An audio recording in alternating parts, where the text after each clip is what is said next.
Hi, I'm Morgan, and this is a very unofficial guide to visiting the city of Jerusalem in Israel.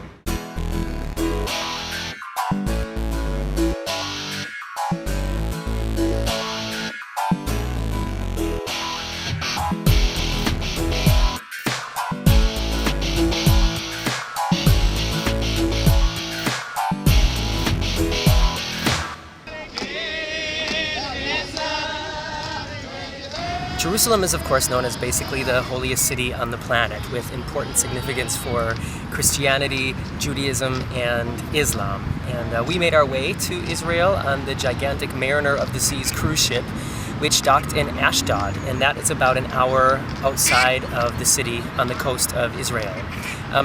Here's the best piece of advice I can give you. If you are only going to be there for one day, then do not try to see it on your own. Unless you've been there before, I really don't recommend that you just spend one day in Israel on your own. The city can be very confusing and strange things happen there sometimes. And so I recommend that you either take one of the official excursions offered on your ship if you're going on a ship, or you can book a private tour guide, which is what we did this time. We spent our visit with Rami from Bein Harim Tours. And there was a group of 7 of us in air-conditioned minivan. And we saw way more than was offered on the original or the official ship tour, and it only cost us about $80 a person, which was much less than what the ship tour costed. So on to the tour. We began our visit on top of the Mount of Olives, which is a great place to start because you get an amazing view of the entire ancient city and the famous Jewish cemetery, which goes all down the Mount of Olives, and then in the middle you have the Garden of Gesthemene, which is where we traveled to next. I'm standing here in the Garden of Gethsemane, and I hear Ted Neely in the background. Will no one stay awake with me? Olive trees are really hard to kill. They're constantly regenerating themselves and building new trunks on top of where the old ones were, so it is very possible that these are the ancestors of the same trees under which Jesus and the apostles prayed on that fateful night where Judas betrayed him with a kiss to show him to the Roman soldiers, and he was arrested, and so on and so forth. At this part of the Garden of Gethsemane, you can also visit the Church of All Nations, which houses a rock on which Jesus supposedly prayed to God to beg him to think the whole thing over. Now, I say supposedly because just down the street from this Garden of Gethsemane is another Garden of Gethsemane with other 2,000-year-old olive trees and a different church.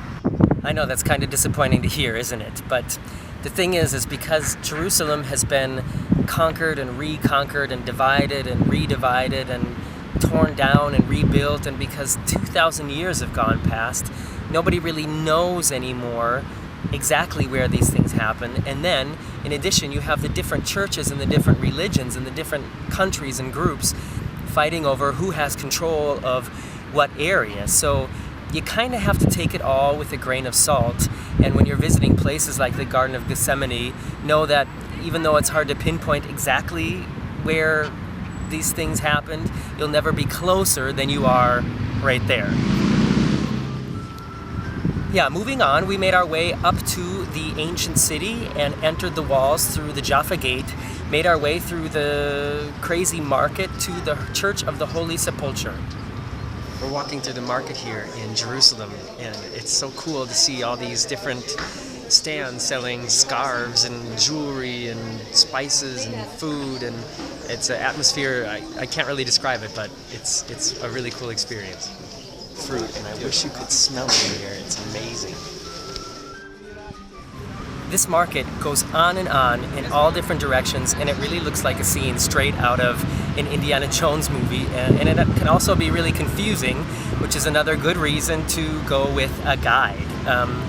And here in this market, I had my first ever spontaneous meeting with somebody who's seen my videos here on YouTube, and it was a really, really cool moment. And dude, if you're watching this video, please get in touch with me because I would love to have a copy of the picture that we took. I didn't even think to take one myself. And unfortunately, that's all I can put into this video here on YouTube, but stay tuned because the second part is coming where I visit the Church of the Holy Sepulchre and the Wailing Wall and Temple Mount. And Also, sign into your YouTube account and hit subscribe up there, and then you'll get a notification when the new video comes. Press like down there, and if you're watching this on Facebook, you can also go to Morgan's Very Unofficial Travel Guides on Facebook.